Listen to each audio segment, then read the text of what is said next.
Turn with me once again in your Bibles to Isaiah chapter 9.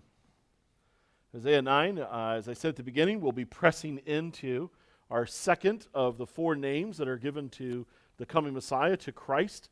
Really living in the reality that each one of these names combines both a human aspect and a divine aspect or attribute. It's a hinting, a strong hinting, at the reality that Christ would be truly man and yet truly God. This morning we're going to cover mighty God. So let me begin in Isaiah 9, and I'm going to read from verse 1 down through verse 6. I would remind you, if you weren't able to be with us last week, and even if you were, and in the busyness of life you've forgotten over the last week, Isaiah is reaching back in time here. And it's very dark and very difficult in Israel when Isaiah is writing. They're going through this cycle of terrible kings, good kings, impending doom and oppression and captivity, exile that's going to take place, already suffering happening. And so Isaiah is wanting to give them hope. And so he reaches all the way back to the story of Gideon from Judges to do that. And it kind of becomes this wonderful living picture for us spiritually of what it's like when Christ comes. So Isaiah 9, picking up in verse 1, reading down through verse 6. But there will be no gloom for her who is in anguish. In the former time, he brought into contempt the land of Zebulun and the land of Naphtali. But in the latter time, he has made glorious the way of the sea, the land beyond the Jordan, Galilee of the nations. The people who walked in darkness have seen a great light. Those who dwelt in a land of deep darkness, on them has light shone. You have multiplied the nation. You have increased its joy. They rejoice before you as with joy at the harvest, as they are glad when they divide the spoil. For the yoke of his burden, and the staff for his shoulder, the rod of his oppressor you have broken, as on the day of Midian. For every boot of the tramping warrior in battle tumult, and every garment rolled in blood will be burned as fuel for the fire. For to us a child is born, to us a son is given. The government shall be upon his shoulder, and his name shall be called Wonderful Counselor, Mighty God, Everlasting Father, Prince of Peace. There could be few things darker in this world than the inside of an 18th century chimney in England.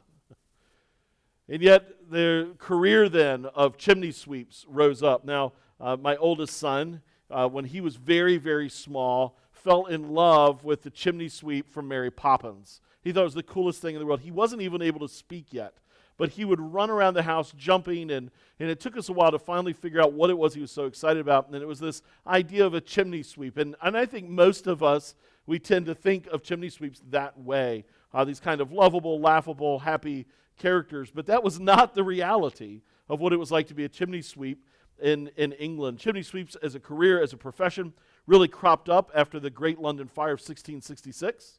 And so the terror, fear of another fire happening arose. The culture had moved away from fires on an open hearth in the center of a room to actually building chimneys. But then they realized now the chimneys need to be cleaned. Well, how are you going to clean them? And their best method they came up with was to send small children down the chimney to scrape the sides, to get away the soot and the creosote. Now, if you're thinking that you'd have to be a small child, you're right. And so master chimney sweeps would go and they would kidnap or they would buy children from impoverished parents, children as young as 4 and 5 years of age. They would then put brushes in their hands and make them either descend from the top or to actually climb up from the bottom up the chimney to go as far as they could, scraping the sides. They were literally living chimney sweeps. The holes were incredibly small, so master chimney sweeps were concerned about a child getting too big, and so they were intentionally malnourished. They clothed them in thin clothing because they wanted them to not get stuck. Not because they cared about them, but because it would hinder their business. Most of them went around shoeless so that they would develop calluses on the bottom of their feet. Droves of child chimney sweeps would die specifically from cancers that they would develop from working in the midst of the soot conditions. Their eyes would bulge from their heads. They would become red-rimmed. They were beaten mercilessly. To get them to go up the chimney, master chimney sweeps would poke their bare feet with needles and pins to make them climb higher. And if that would not motivate them enough, and this is hard to wrap your brains around with a 5-year-old child, they would build a small fire in the hearth to make them climb faster and further. Well, it didn't take long before there was some uproar about the population of London in particular saying, we've got to get away from this practice. But there was tremendous resistance to it. Because if without the chimneys being swept, we could have another great fire. Different organizations spoke up or rose up specifically surrounding the cause of eliminating the practice of using children as chimney sweeps. Some organizations, one in part headed by William Wilberforce, famous for helping to end slavery, the practice of slavery in England, he gave a great deal of his own money and his own time. He would introduce bills trying to eliminate the practice of children's chimney sweeps. He actually fronted an organization where he gave a lot of his own wealth, offering massive rewards if someone could come up with a mechanical means, because the thinking was if you could do it mechanically, you lose all the labor. They would meet together, they'd get master chimney sweeps together, and they would reason with them and try to appeal to them to do away from the practice. And yet the practice continued for well over 200 years. Hundreds of children in London alone dying. Typically, they would die from getting stuck in the chimney, and they would suffocate to death before they could break through the wall and rescue them. The queen at the time, towards the end of this practice, was Queen Victoria, famous for loving her children. And yet she put no effort behind ending the practice of children chimney sweeps. When her own son in his 30s recovered from an illness, she threw a nationwide party. While she's throwing this party, children are dying, trapped in chimneys. And my point with this is, though there was political pressure to try to stop it, and though there were wealthy benefactors trying to end it by offering rewards, there was no reasoning with those truly who had the power. Because it was only to their benefit to continue this wicked practice. They cared very little to nothing for these children. It's hard to imagine a darker, more confining, claustrophobic space than to be a small child stuck in a chimney in the 18th century England, and no one cares. The reality is, darkness brings injustice and bondage. But the Messiah is the mighty God who delivers. That's the point of this name. Wonderful Counselor taught us that darkness comes and it brings confusion. We need answers, and the Wonderful Counselor gives us answers. Mighty God teaches us that when darkness comes, there always comes injustice and bondage, oppression, and it's the mighty God who delivers us. So if Wonderful Counselor gives us answers, mighty God brings us power. And so we can work our way through it this morning, kind of tracking with what Isaiah does. Because Isaiah has given us this wonderful living illustration of Gideon. And Gideon coming at another dark, oppressive, trapped time in order to bring the light of God. And so we can actually walk through it like a story. So chapter 1 is this: when darkness arrives. Like any great story, you've got to introduce a conflict long before there's a resolution. You've got to give everybody a reason, or the reader, the listener, the viewer, a reason to be emotionally engaged with it. And so Isaiah does that by engaging the people of Israel in his day, who were under oppression and darkness, with another time of oppression and darkness. Gideon is alive during a time when the Midianites have come and have enacted terrible things. The Midianites, Judges 6 records for us, would come a couple times a year, particularly when there was harvest. They were a nomadic tribe, descendants of Ishmael. They lived in the northern and in the west, or in the eastern regions of where Israel's promised land ultimately would be given to them. They were a nomadic people that would move around. They didn't grow their own crops. They were opportunists, warrior kind of a tribe. And they would all move totally as a group, and when they came to Israel, Judges describes them as descending like locusts upon the land. And there's two inferences there. One is the sheer numbers of the people that would come. And secondarily, the consequence of what locusts would do. Locusts consume everything green. Anything in their path, they're going to devour. And that's what the Midianites would do. And so they would come a couple times a year, and they would come and they would devour anything and everything in their path. They'd eat all the food, all of the harvest, kill all the animals, and then they'd move on to the next place. Harvest time in agrarian culture is typically a time of celebration, a time of joy and a time of delight. But during Gideon's time, it would have been a time of terror and of fear. It would have been a time of already training your children what to do when they heard the sound of the Midianites coming. You wanted to run and hide. It would have been a time of fathers trying to get whatever they could to maybe protect their family, considering sending away their wife and their children because all kinds of horrible abuses were about to descend upon them. So here's a time, it's supposed to be celebration, it's supposed to be wonderful, and instead it's abject terror and oppression. They would bring bondage with them. They'd bring chains with them. They would bring to them reminders that you are going nowhere, you are under our thumb. They would bring hopelessness. I've told you this before. The CIA has done these studies. If you want to break a person mentally, if you want to get them to do whatever you want them to do, if you want to control them, there's the pathway. It's not making them listen to screaming children. That's not what does it. Crying babies. It's not making them listen to heavy rock 24 hours a day. It's not keeping the lights on. It's not underfeeding them. All those play a role into one thing that will absolutely help you control somebody, and it's to remove all hope from them. It breaks people. You read stories of POWs who escape, people who survive, versus people who give up. And I don't mean that judgmentally, versus people who don't make it. And a telling, shocking difference, but shouldn't shock us at all, is people who have hope of a better day and people who don't. I was reading one story recently of Jewish man, spent most of World War II in a concentration camp. He had every legitimate reason to believe that his wife and his children, his parents, had all been killed, but instead, every day he started his day thinking about what they would be doing that day if they were alive, believing, convincing himself they're alive, they're alive, they're alive, and would go to bed every night, reminding himself, I wonder what my wife did, I wonder what my children did today, and telling himself they must be alive, they must be alive, they must be alive, knowing they must already be dead. He ends World War II, and they were dead.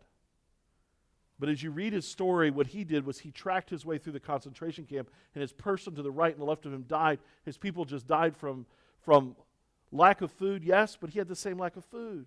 From beatings, yes, but he had the same beatings. What they died from was a loss of hope. He maintained hope. You remove hope from a person, you can dominate them, you can destroy them. Where are you hopeless? Where are you powerless? In seasons of bondage and oppression, in seasons of darkness, it really becomes every man for himself. When Victoria in England was challenged about the use of these children for chimney sweeps, some of the opponents of the bills cried out in fear that without this necessity, their homes and the entire city might burn to the ground. Wasn't the life of a child a small price to pay for the safety of the whole city? Wasn't the price of an impoverished child whose parents didn't even care for him enough but sold him, who would probably die of a young age from tuberculosis anyway, wasn't it better that they spend their few years on earth working to keep us all safe and happy? What a warped morality. When there's oppression, the ones who suffer the most are the vulnerable and the weak. It's those that have no power to defend themselves, no power to deliver themselves, no power to demand justice. They have no voice. Those are the ones that suffer the most when there's the presence of darkness, of oppression and bondage. We see a glimpse of this in the story of Ruth and Naomi. Remember, they go away and into a foreign land. Naomi goes away into a foreign land, flees with her husband because there's famine in the land. They flee away. Their sons marry local women. The father, the sons die. They come back, and the only ones you have are Naomi and Ruth, and they're widows. They have no property. They have no power. They have no provision. They have no protection. How are they going to survive? Their only way of survival is the kindness of a stranger to them. God built this into his law. Why would God have to build it into his law that you make a way for widows to be fed and orphans to be cared for? Why do you have to legalize that? Because when we are under pressure, when we're experiencing darkness, every one of our tendencies is to look out for ourselves. And the ones who will suffer the most are the weak and the vulnerable. One of the terrifying things about oppression and bondage is that the powerful, the ones who can make a difference, are typically served by the oppression of others. There's no personal benefit or drive for them to change what they're doing to help the helpless. It's going to cost me. And so they're okay with you continuing to suffer. Have you ever kept silent when you have seen someone else oppressed? Have you ever refused to lend your voice to speak into someone else's difficulty? You then understand and know the temptation. Do you really want to jump in their fight? Do you think that when famine hits, people don't love their children? Do you think when famine hits, people don't care for the elderly or the weak? Not really. It's that they're convinced, and frankly, sometimes rightly, that if I give of what I need to survive to help this weak one, this elderly one, this disabled one, this small one, if I give what I need to survive for them to survive, then we're both going to die. So why would I do it? This is the case in Gideon's day.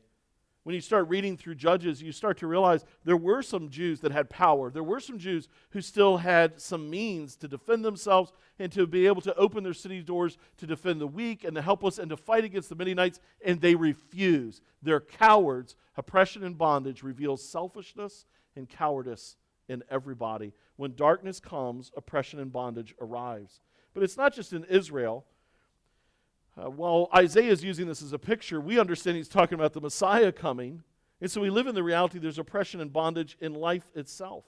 The darkness that is experienced in Israel is but a mere shadow of the spiritual darkness that we all live in. Just like Gideon is a type or a shadow, but a pale image of the true Messiah in his deliverance. We know that there are so many ways that the lost suffer in darkness. And if you were to, you could do an entire study. It was one of those, when I study the Bible, I'm always like, oh, this would be a great book. I mean, just a great study would be on the contrast between light and darkness in the Bible.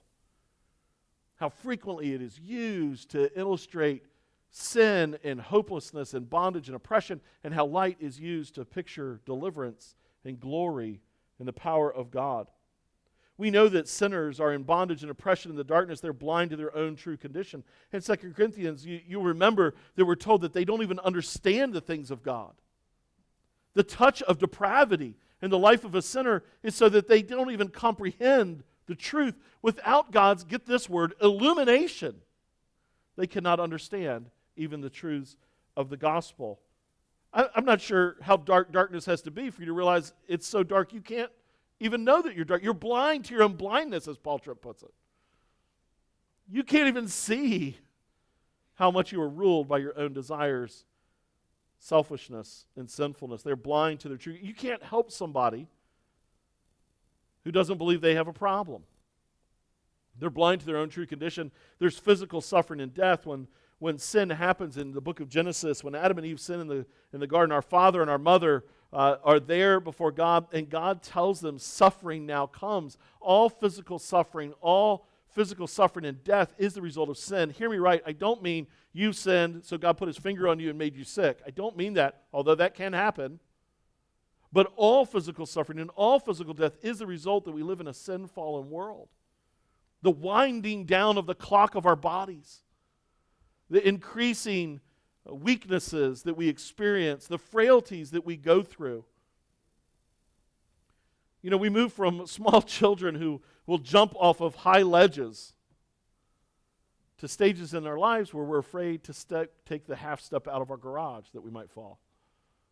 There's a frailty and a brokenness to our life. There, even in the work of this world, it's thorns and thistles, it's blood and pain. There's physical suffering and death that is part of the bondage and the darkness of this world. There's satanic assault. He is roaming this earth seeking whom he may devour. Satan is one who loves to steal, to kill, and to destroy. Satan spiritually is what the Midianites were like physically. What can I take? Who can I kill? And what can I destroy? Constantly, our spiritual lives live in this world where Satan is controlling a world system that is trying to find every way possible to corrupt anything good, anything righteous, anything holy. And the world suffers under this sin. We sing a hymn that the weary world rejoices. But God says in Romans that the world itself is groaning. What is the extent of that groaning, that painfulness, longing for deliverance? It's the same kind of pain and longing and groaning that we see women go through when they're giving birth in labor. Now, here's the harsh and difficult thing about all this. We are in all these dark things. in all these situations, we are utterly powerless to change them. I think hopelessness is one thing that destroys you mentally. I think powerlessness does the same thing. That there is no escape from this. We can't save ourselves. We can't suddenly flip a switch and no longer desire our sinful things that our hearts long for. We can't suddenly change. I can't wake up tomorrow and suddenly be the husband, father, pastor, neighbor, citizen that God would want me to be. I feel a sense of powerlessness in my sanctification.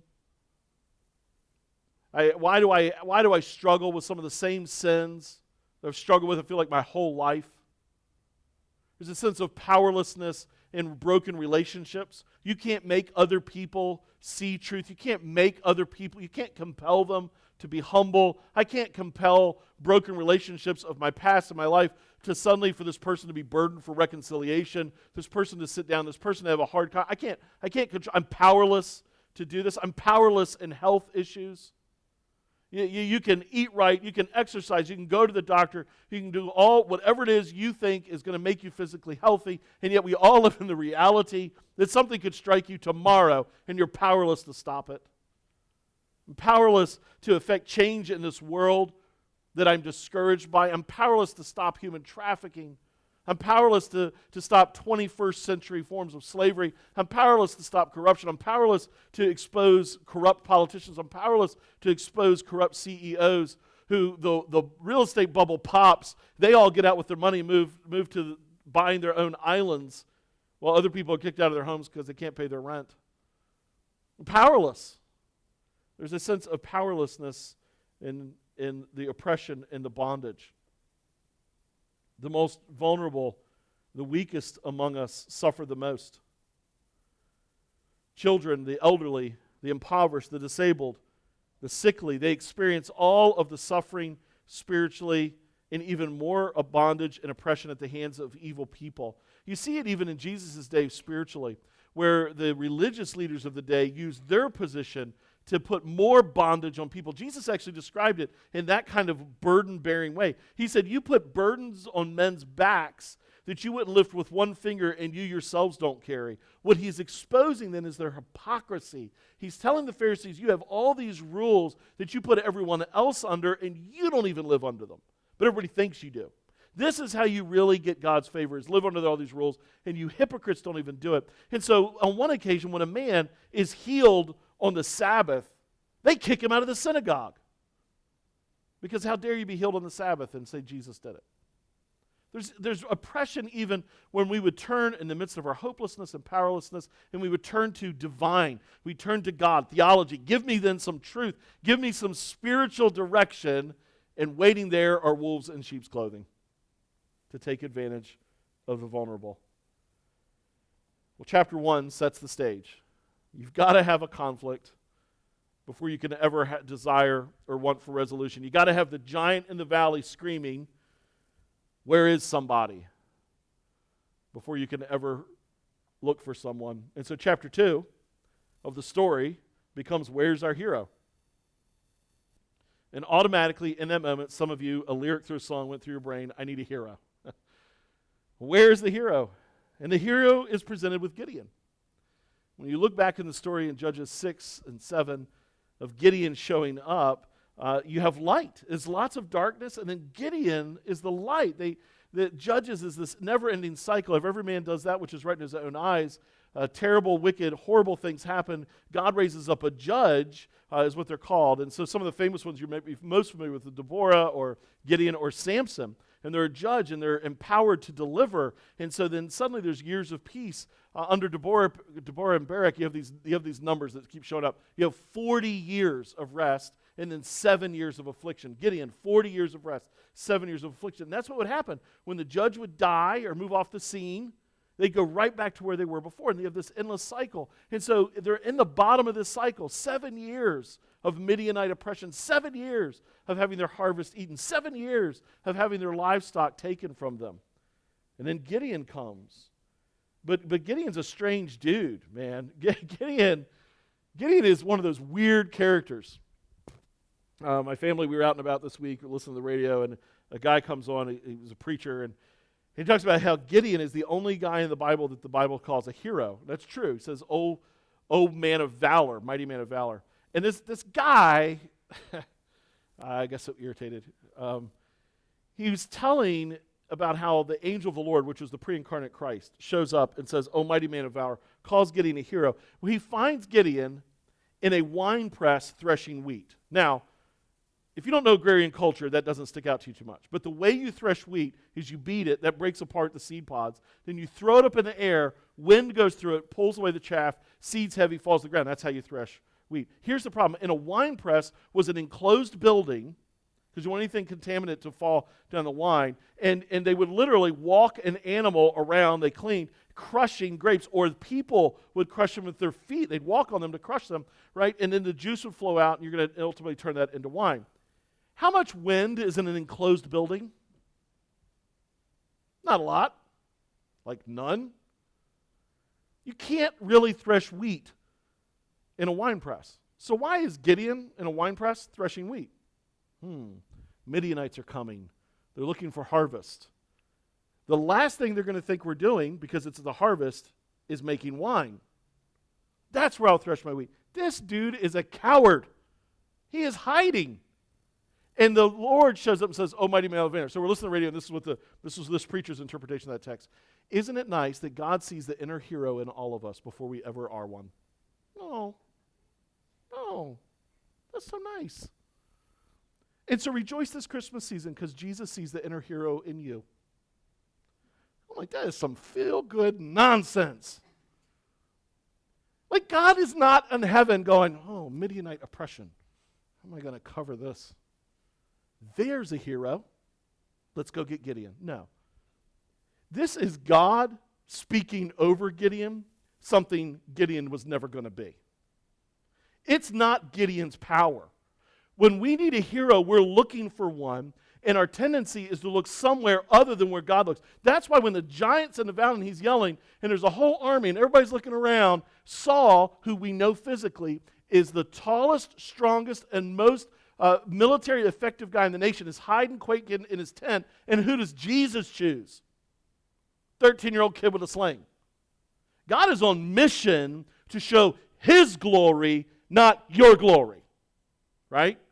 And so God shows up and he does pick Gideon. So Gideon's a little bit of a light in a dark land. So the first thing Gideon does, I love this. First thing Gideon does is he gets together that night, gets a group of guys together. Gideon doesn't have a good heritage, right? His dad is the guy that owns this massive idol to Baal and an Asherah grove. And so Baal was your physical deity they worshiped. Asherah was the fertility goddess they worshiped. And they build like this grove, this wooden area, and just wicked worship. So Gideon goes, he takes 2 oxen, one of them's his dad's. This is an amazing story. Takes a group of guys in the middle of the night, it's covered in night. This is like Navy SEAL operation. Nobody needs to know we're here. They use the oxen to tear down the idol, the altar to Baal, and to ruin the Asherah grove. They then take the remnants of this, and they rebuild one night. Now, it doesn't take a rocket science to know, Gideon and like 10 guys, this is not world's best manufacturing process. It's all happening in a couple hours at night. They throw together this altar. They take the Asherah wood, and then they kill the oxen, and they offer it as a sacrifice. Then they all go back to bed. So everybody wakes up in the morning, and it's like, who tore down our, what is happening here? And so they go on mission to find out who does it, and eventually they find out it's Gideon. They want to kill Gideon. Gideon's dad actually stands up. And Gideon's dad says, "Wait a minute, guys. Why are you defending Baal? If Baal has a problem with Gideon, let Baal get after Gideon," which I think is just a great line. So they rename Gideon Jerubbaal. And Jerubbaal, essentially, this is Steve modern day lingo. This is what happens when you have a pastor born and raised in Baltimore. This is what Jerubbaal means. If Baal got a problem with me, then let him come and go 9 rounds with me. That's what Jerubbaal means. It means let Baal contend with me. Baal can fight with me. Baal's got a problem, Baal can fight with me. So think about what the message is of that. Every day that Gideon lives is a declaration Baal is powerless. Because if Baal had a problem with me, Baal can kill me. Now, just put that in perspective. How would you feel if you're going about your business and suddenly you meet somebody out at the mall? Maybe they're helping you. They're in a store, you know, and you look at their name tag, and it's like so small you can't see it, and you're like, "What? I'm sorry. What does I can't see your name tag. It's tiny writing. I'm old. Can't get the distance. What is it?" And they said, "Oh, my name tag says, if Jesus has a problem, let him strike me with lightning." Now, look, I don't know about you, but God can hit specifically, but sometimes there's sparks. I'm backing up. When they name Gideon this, it's a way of saying God has shown up in our darkness. Everything Gideon does, it seems like, is under the cover of darkness. Like, so then Gideon goes, and this is when he takes the 300 guys, they've got the torch under a pot, and they go in the middle of the night down into the Midianite camp, and they break it, and they scream and blow trumpets, and so the shattering of the pots, the sudden flame, throws the Midianite camp into confusion. They start fighting one another, and there's massive destruction that takes place. How big is the destruction? 120,000 Midianites are killed. 120,000. Literally, the land is covered in their blood, their corpses. It's effective. Gideon goes on track, and he's tracking down after the Midianites, chasing down the remaining two kings and the guys that are fleeing away. And Gideon comes across two places in Israel, and he says, "Hey, join up with us." One of them, they have a high tower, which means they have a walled city. He says, "Join up with us. Let's track these. God has given us victory. Get on mission for the light that's flaming." And they say, "No, no, no, no, no, no. Come back to us when you've got the victory, then we'll get on board." Isn't that the way people are in oppression and bondage? I'll lend my voice when I know the cause has won. I'm unwilling to risk for what's right. When there's oppression and bondage, you'll have plenty of people that have power, that have wealth and have means, that are unwilling to risk what they have for the sake of helping the oppressed. And they say that to Gideon, and Gideon goes, "When I'm done, I'm coming back for you." And that's exactly what he does. When the Midianites are destroyed, he comes back and he brings justice to the oppressors. Why were they able to have a walled city with a tower when the Midianites would come? Why would you? Doesn't take rocket science. Because the Midianites wanted some people there that would be on their team. And so they were sellouts, just like Jesus had in his day of sellouts. They had religious leaders who were really in bed with the Roman authorities because it was really about power and control. And as long as you could control them, then we're fine with it. You see, whenever there's darkness, there is the oppression, there's bondage, but there's also injustice. And so Gideon's campaign is one marked by justice and freedom. Well, then we turn in the story and we think about Christ's arrival. When Jesus comes, he's also an unlikely hero, just like Gideon, but for some very specific other reasons, right? Jesus is an unlikely hero born under the cover of darkness. He's worshipped by shepherds whose reputation was so poor in their land they were not permitted to give testimony in court. That's who says we've seen the Messiah and who worships him. He's born to impoverished parents. He's going to hail from the city of Nazareth. While he's born in Bethlehem, he's raised in the region of Nazareth. And so what do the people actually say? Can any good thing come from Nazareth? He works as a tradesman for most of his life. He's ultimately even rejected by his own brothers and sisters. And he does not have the support of the political or the religious leaders of his day. This is where our word mighty comes in. As I said, and you might remember from last week, you always have two terms in each one of these names. One is human and one is divine. And the human that we see here is the word mighty. What does mighty need? Any time it shows up in the Bible, shows up a few times in the Old Testament, this Hebrew term, it always has a twofold emphasis, a two-pronged attack, a two-headed spear. It is care for the oppressed and justice for the victim. God portrays himself as mighty in Deuteronomy. He says, "The Lord your God is God of gods and Lord of lords, the great, the mighty, the awesome God who is not partial and takes no bribe." In other words, I'm just. He executes justice for the fatherless and the widow, loves the sojourner, giving him food and clothing. Mightiness is always portrayed as one who stands up for the oppressed. We could think of it as mighty is a William Wilberforce who lends his voice, his time, his money, his energy, his political clout to try to help the ones who are being subjugated by others. Mighty is the one who would have enough courage to put themselves at risk for the sake of someone else. They could be laying home safe in their beds, but instead they get up at night to go minister to someone else. There's also this emphasis of justice in Jeremiah. He says, you show steadfast love to thousands. You repay the guilt of fathers to the children after them. O great and mighty God, whose name is the Lord of hosts. Great in counsel and mighty indeed, whose eyes are open to all the ways of the children of men, rewarding each one according to his ways and according to the fruit of his deeds. Jesus truly is the light. Jesus walks sinlessly upon this earth. He stays true in holiness during temptations in the desert. Specific assault from Satan he resists. Jesus constantly cares for the dispossessed, the disabled, the demon-possessed, and the depressed. Jesus would have been safe and sound living in Nazareth, making tables and chairs his whole life, and instead he is the mighty one. He stands against the religious leaders who increase oppression on others. They lay burdens on backs that they won't lift. Jesus says, come to me. My yoke is easy and my burden is light, because I'll pull it with you and I'll bear up under it. Jesus says, come and be part of my kingdom, which is full of love and grace and kindness.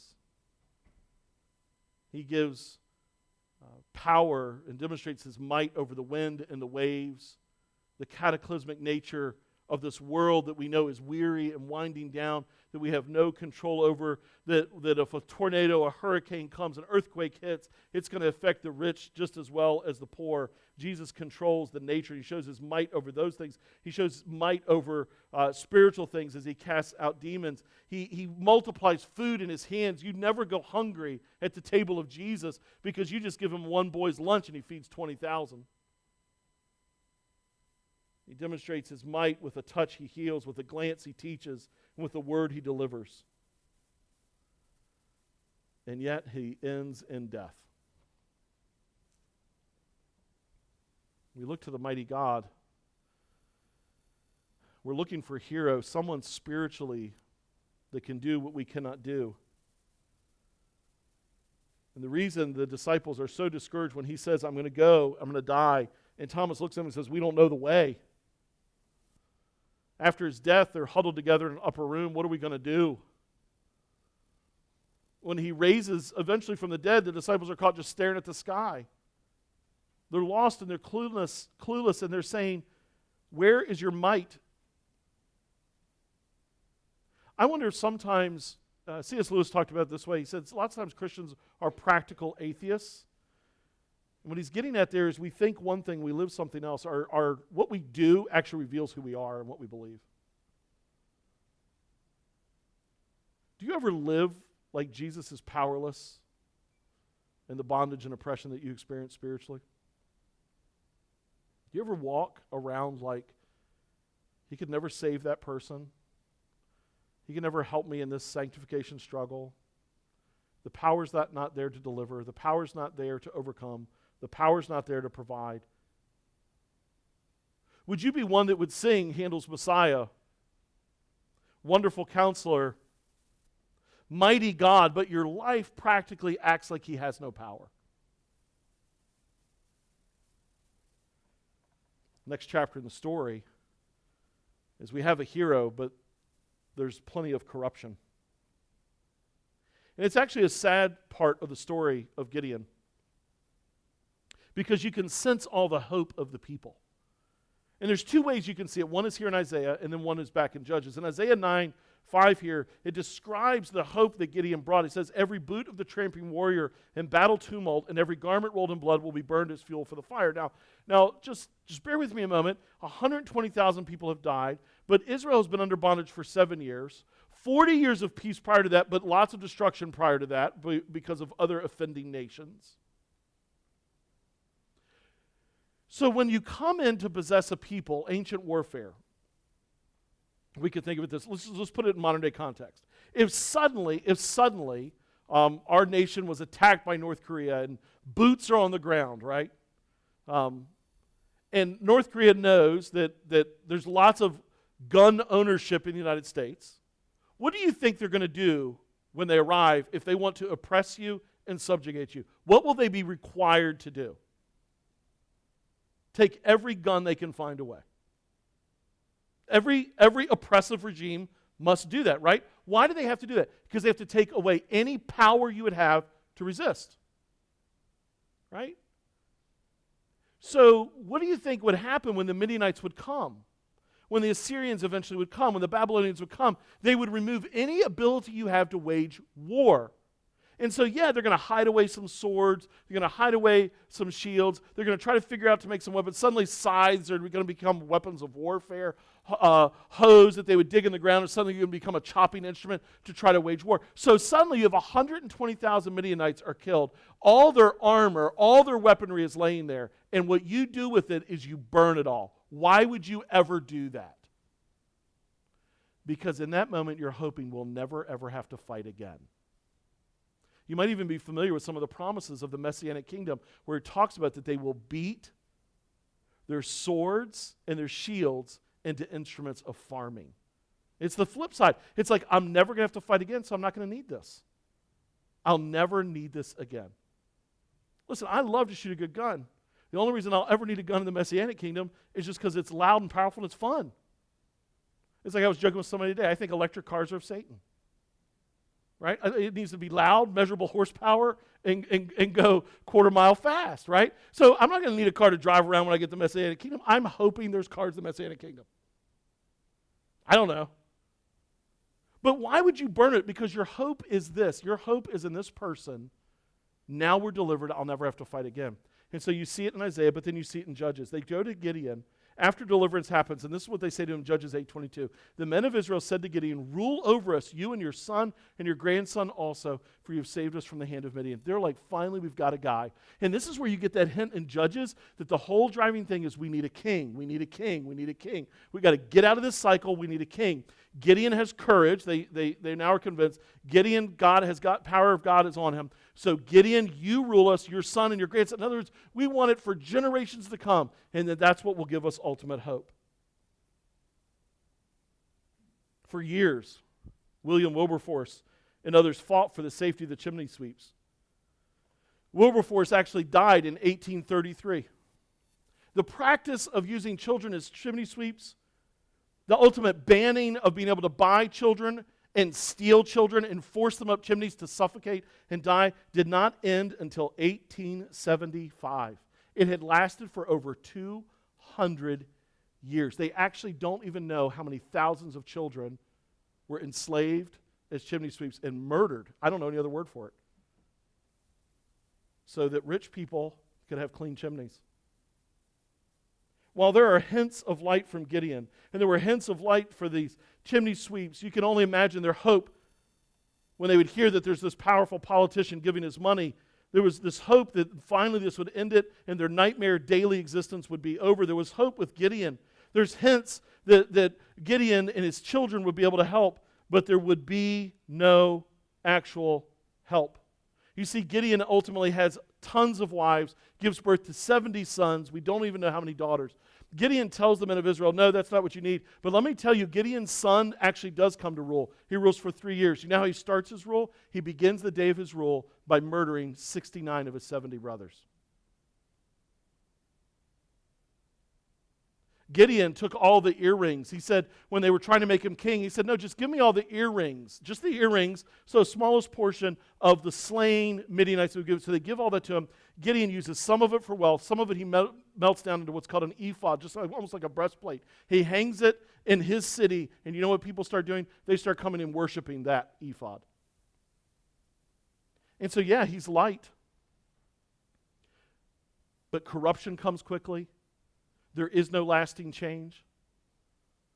Because every human hero is still human. Every person only has so much power. William Wilberforce only had so much money and so much clout. And while he might be able to push the ball forward a little, he could never get it across the goal line. Gideon, while he was a light, could never do it enough. And so that's what leads us to chapter 4. God steps in. The true light dawns. The truest oppression was not actually Midian or its masters. The true oppression is sin in the heart of man. Therefore, Gideon's deliverance could never last. His next generation is wicked. Within a year of Gideon's death, they are ruled by this insane, murderous psychopath who would get together mercenaries and kill 69 of his brothers.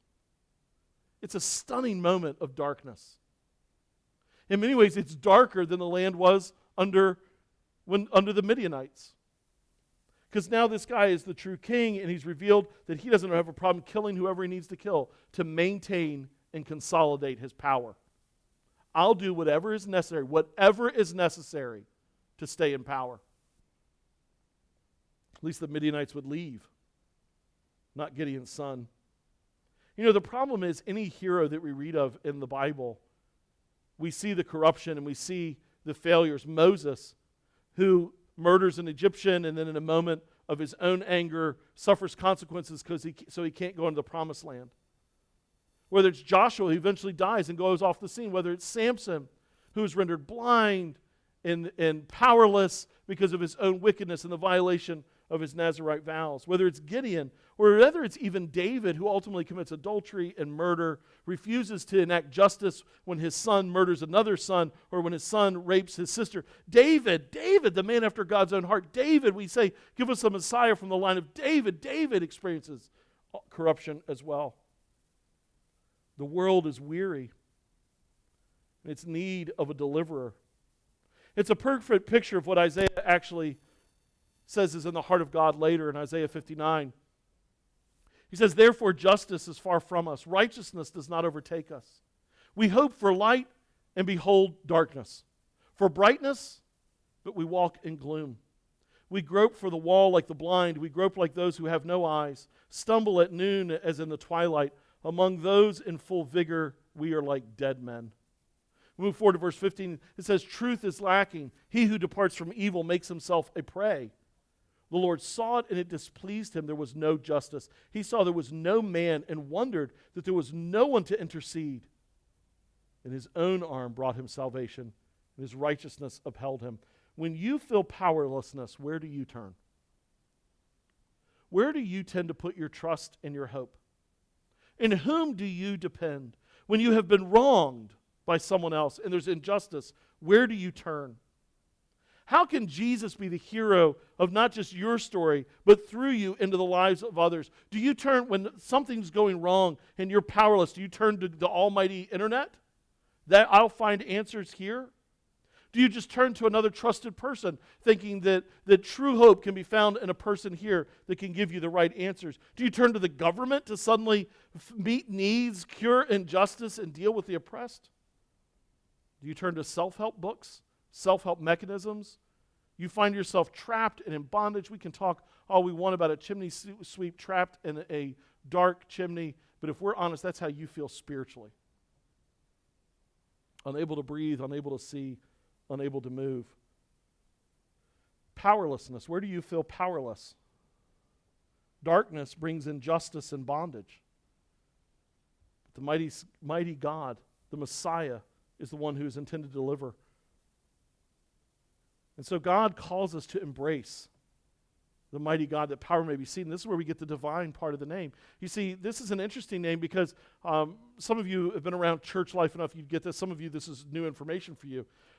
God frequently, when he would describe himself throughout the Old Testament, he describes himself through his names. And one of the things that God would love to do is he would take his name, El, which is the Hebrew word for God, and then he would attach another word to it to describe his attributes, his character, what he does and how he operates. Right? And so some famous ones are El Echad, which is the one God. Or El Hana'aman, the faithful God. So my God is faithful. Or El Sadiq, or we talk about it as El Sidkenu, God is righteous. El Shaddai, the sufficient God. Or El Roy, the God who sees me. Hagar prayed that. Hagar is run out of the camp by Sarah, and she's got her son, and she says, El Roy, God, don't you see me? Here's the problem. God can be the one. God can be righteous. God can be faithful. God can see you and hear you. But if he has no power, he cannot help you.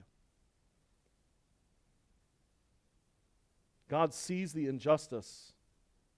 He sees the battle, the mess, the darkness.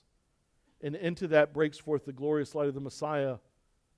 No man can deliver us. All of them will be flickering lights that will be snuffed out. All of them are pale shadows of what we really need. All of them would be corrupted. All of them are human. We need something more than just a powerful man. We need something more than a Superman. We need God. And so he says, El Gibbon, the mighty God, has come. We see him break through in bondage and injustice. We live with lost people around us, family and friends and neighbors. We need God's power to break through their darkness that they might see his light. Who is on your heart right here in this moment, right now, doesn't know Jesus?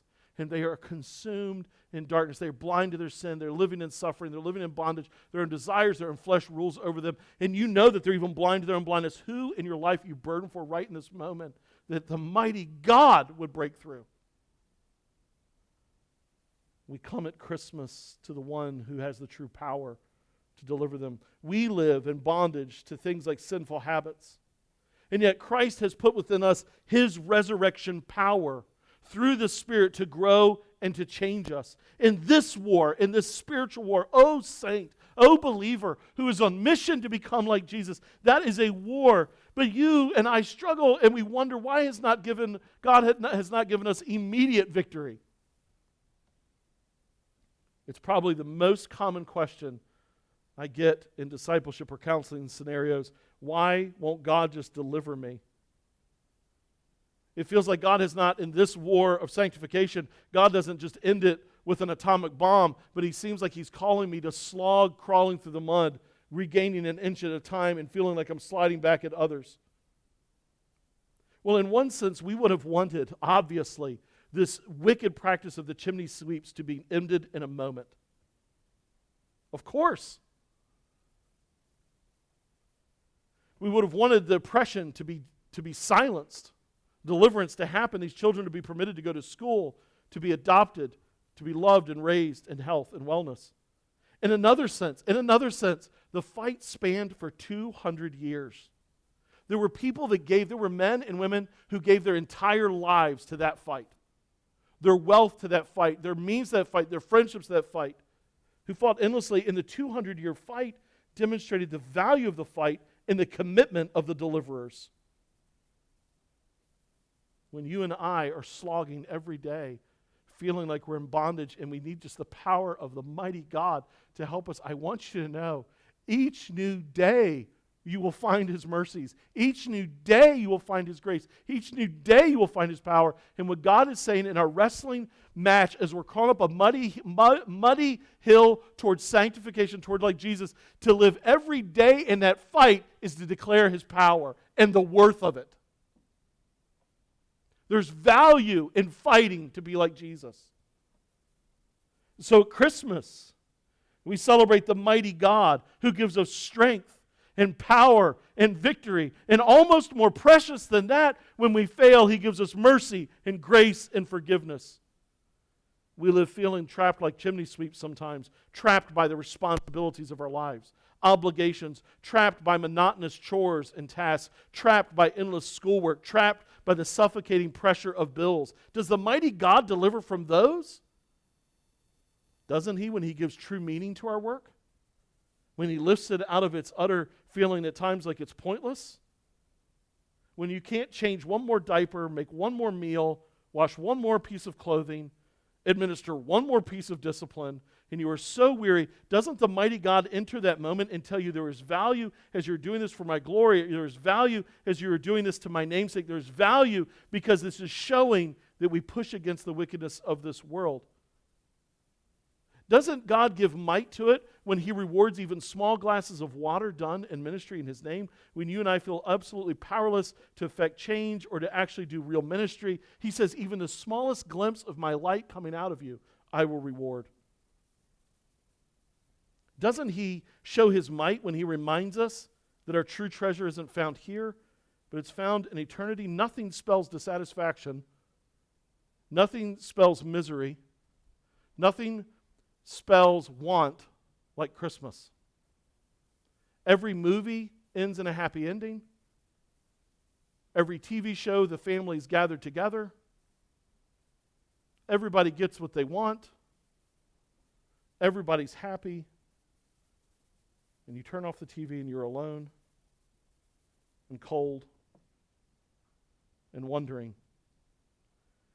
And doesn't the mighty God come into our lives to communicate to us, there's actually nothing here that will ever truly make you happy? So stop chasing it. Delight in his good gifts here, but only as a shadow of what is to come. The mighty God has the power to deliver us from the bondage of the here and now with meaning for today and purpose for tomorrow. But then secondarily, I think at Christmas, we embrace the truth of the mighty God by shining the light. In Jesus being the wonderful counselor, we point people to him by pointing them to his word. They need answers for life, so we say, let me point you to the wonderful counselor, the one who gives miraculous wisdom, and he does it through his word. But what about the mighty God? You know, it's interesting. When did the practice with chimney sweeps finally end? Lasting change did not happen until 1875. It started in 1666, didn't end until 1875, and it ended because at Fordham Hospital they needed their chimneys cleaned, so they hired a master chimney sweep, and he took 12-year-old George Brewster and he sent him up a chimney, and George got stuck. And for 3 days, George was stuck in the chimney of a building that was built to heal the sick.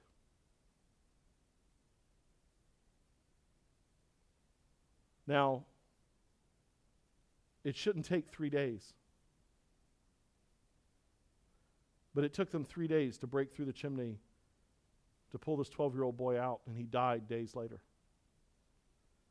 And it galvanized the nation. And yeah, it feels so wrong that one little boy finally had to give his life to end a horrific practice. That boy's a hero, right? All he did that day was what he was supposed to do. And people needed to see the true cost and the true sacrifice. Almost like Jesus had to come and die to deliver you and I from the power of sin, the punishment of sin, and one day the presence of sin. You see, we sing as children, "Let this little light shine." We know that we're actually called to be salt and light to this world. And Jesus has died, and so how do we point people to the mighty God? How do we point them to the true hero that it seems to end in sorrow with death, but ultimately he's resurrected? How did Jesus want that light to continue to go forth, the light of the mighty God, into the darkness of this world? Here's how he wanted to do it, through you and through me.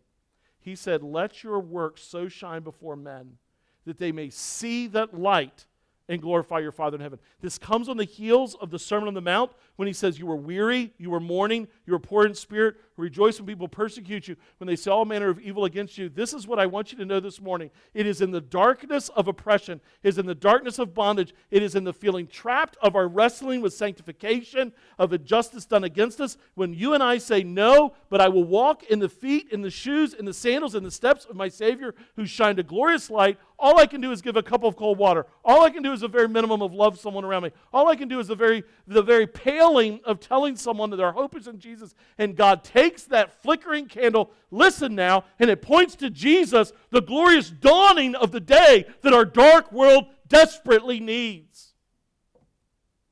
You and I embrace the mighty God when we live in the truth of what he's doing in us, listen now, and when we shine it out of us at Christmas time. It's not about presents. It's about his presence in us, coming out of us. I call to you, you may think I am powerless to change all these things. You're right, so was Gideon. It wasn't Gideon's power, it was God's power. This Christmas, commit to the mighty God being seen and known. What should you do then? All God needed Gideon to do, listen now, was the next right thing. That's it. You don't have to dream up some great, fantastical mission and organization to deliver this world. All he's calling you and I to do is the next little step of obedience. And if God can use a coward like Gideon, then he can use a coward like Steve Johns.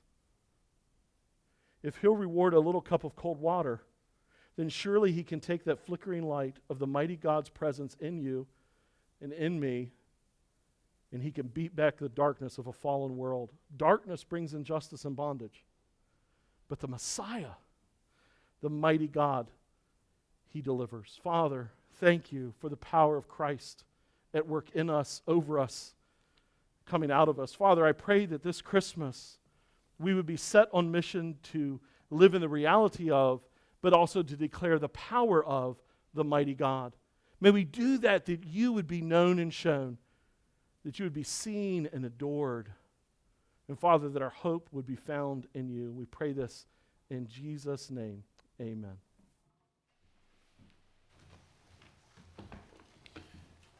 The message of the angels was glory to God in the highest, glory in excelsis Deo. Let's stand together as we sing Angels We Have Heard on High.